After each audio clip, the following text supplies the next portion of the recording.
Ôtez pas tous, bien-aimés frères et sœurs. Les amis, pourquoi Donald Trump, il ment?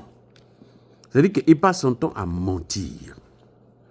Ce type-là, c'est un menteur, mais alors incroyable. Il n'y a jamais eu un cessez-le-feu signé entre les deux parties ou accepté entre les deux parties, en fin de compte. Mais Donald Trump, là, mais il est fou. C'est pas croyable. Oh, tu ne parles pas avec les gens. Tu ne discutes pas avec eux. Tu passes ton temps à bombarder une partie parce que tu soutiens l'autre partie et tu décrètes un cessez-le-feu depuis la Maison-Blanche. C'est-à-dire qu'on a l'impression que, comme disait l'autre, que les armes sont à Washington, mais le cerveau qui commande ces armes est en Israël. En fin de compte, il est complètement, il est perdu. Il est perdu. Il veut amener l'Amérique dans une guerre qui n'est pas américaine. Oui, Israël, ce n'est pas les États-Unis. Israël, c'est un État indépendant, souverain, qui s'engage pour aller faire, même si, quelles que soient les relations diplomatiques qu'on peut avoir avec un autre pays, ce que fait ce pays-là, la politique de ce pays-là, ce n'est pas le problème de son voisin ou son collègue, son ami. Et oui, ça ne se fait pas comme ça. Incroyable. En fin de compte, l'Iran n'a jamais négocié un cessez-le-feu. Mais tu ne peux pas venir faire une déclaration si tu n'as pas parlé avec les deux parties. Tu parles avec une partie, tu parles avec ton voisin, tu parles avec ton complice. Que bon, maintenant, nous, on ne peut plus là parce que cette guerre-là, ça est en train de nous ruiner. Puisque, bien entendu, ça ruine l'économie, non seulement militairement, mais l'économie surtout d'Israël va prendre un coup, mais alors incroyable. Et les États-Unis n'ont pas l'argent pour donner à Israël pour se relancer son économie, puisque eux-mêmes, ils ont besoin d'argent pour se relancer, pour relancer leur économie. Vous ne savez pas que la dédollarisation, là, c'est une affaire qui est sérieuse? La dédollarisation, elle est vraiment en cours. Ce n'est pas du gâteau, hein, la dédollarisation. Ça avance. Donc, on est passé de 94% à 44% des échanges qui se font en dollars. Donc, c'est un sérieux problème. Et ce n'est pas en allant bombarder l'Iran qu'on va régler ce problème-là. Les amis, ne vous leurrez pas. Ça, là, c'est un signe de déclin.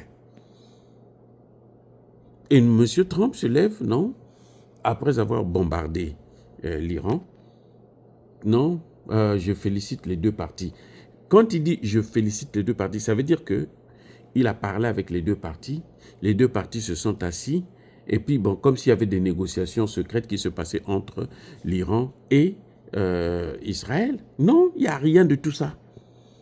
Il n'y a rien. C'est-à-dire que c'est Trump qui parle avec Netanyahou et qui déclare, qui s'entendent que, bon, mais nous, on ne peut plus parce que là, ça commence à devenir très dur.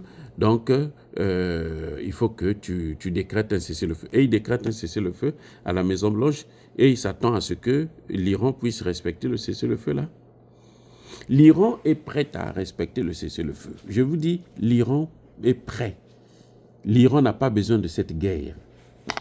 L'Iran est un pays qui est en train de s'émanciper. L'Iran n'a pas besoin de cette guerre du tout. Donc l'Iran, le cessez-le-feu, ça l'arrange. Vous allez remarquer que l'Iran n'attaque pas. L'Iran riposte. C'est différent. Israël attaque, l'Iran riposte.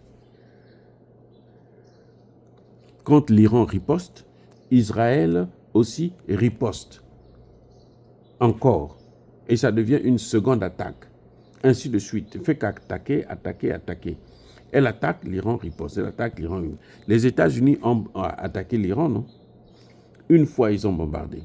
L'Iran aussi a bombardé une fois. Et vous allez voir, c'est fini. Hein? L'Iran ne va pas rentrer encore là, dans cette affaire-là. Si les États-Unis attaquent encore, l'Iran ripostera. Et jusque-là, l'Iran donne seulement des avertissements. Après, l'Iran passera à l'action forte.